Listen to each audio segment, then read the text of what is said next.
Yo, what's going on, everybody? It is straight out of Boston, aka the King of Boston. Today we're back for episode 2 of the Philadelphia 76ers Dynasty here on NBA Live 14 on the PlayStation 4. So we are at the All-Star break. We are 26 and 28. Michael Carter-Williams was invited to participate in the Rookie Showcase, or whatever it's called, the Rookie Sophomore Game, whatever it's called nowadays. And you can take a look at the NBA standings right now.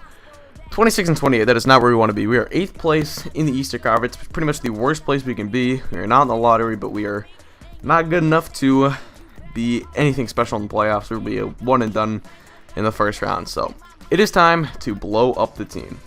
First things first, we got to take a look at our best player, or one of our better players, Thaddeus Young.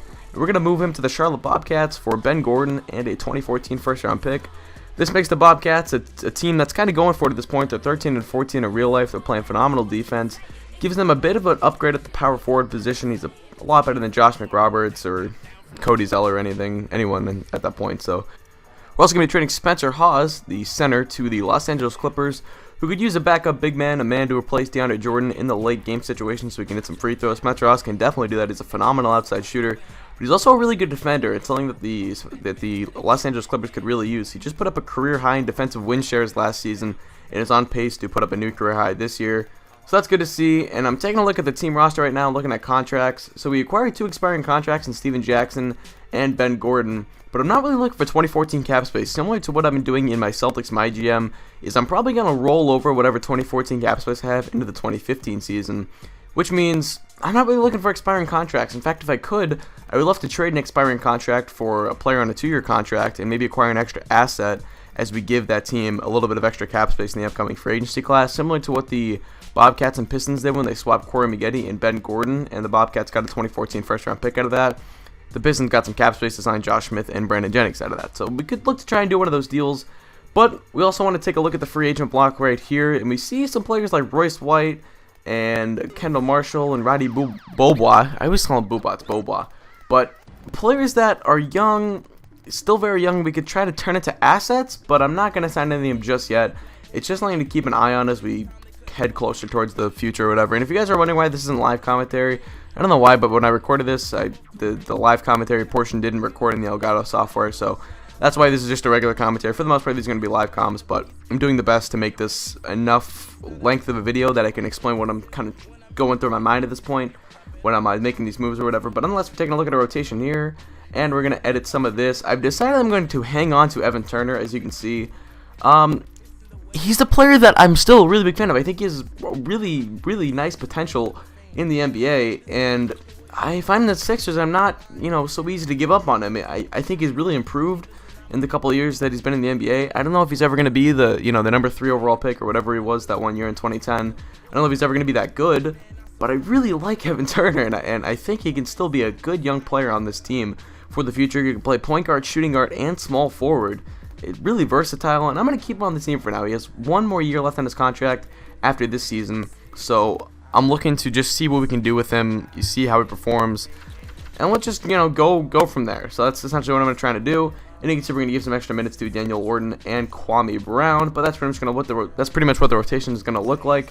Now, here I'm going through some contracts in the NBA, and sorry, this is going like really, really fast, but anyway, this is what I was talking about. I was thinking about trying to trade Steven Jackson or Ben Gordon for a lesser player on a 2-year contract and try to acquire an extra asset, but Ben Gordon and Steven Jackson, I mean, the thing that none of the NBA video games do well is take into account trade value.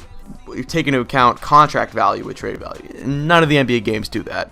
An expiring contract should have an extra, star or 2 of trade value if you're putting in 2K linguistics or whatever. But anyway, that's the thing. Steven Jackson and Ben Gordon are not very good players rated in this game, and because of that, we were not able to find a deal to make with them. So we're gonna hang on to them. They'll expire at the end of the year. They'll be done, and I'm not sure why, but I'm pretty sure Steven Jackson signed for like the veterans minimum in LA. But for some reason in this game, his contract was 1 year, $10 million. And I was a little bit confused by that, but works out for me. I mean, we were able to deal Spencer Hawes to him for that contract, and we used, even though Spencer Hawes' contract is only $6 million, we had some extra cap space lying around, so we were able to take on a little bit of extra money.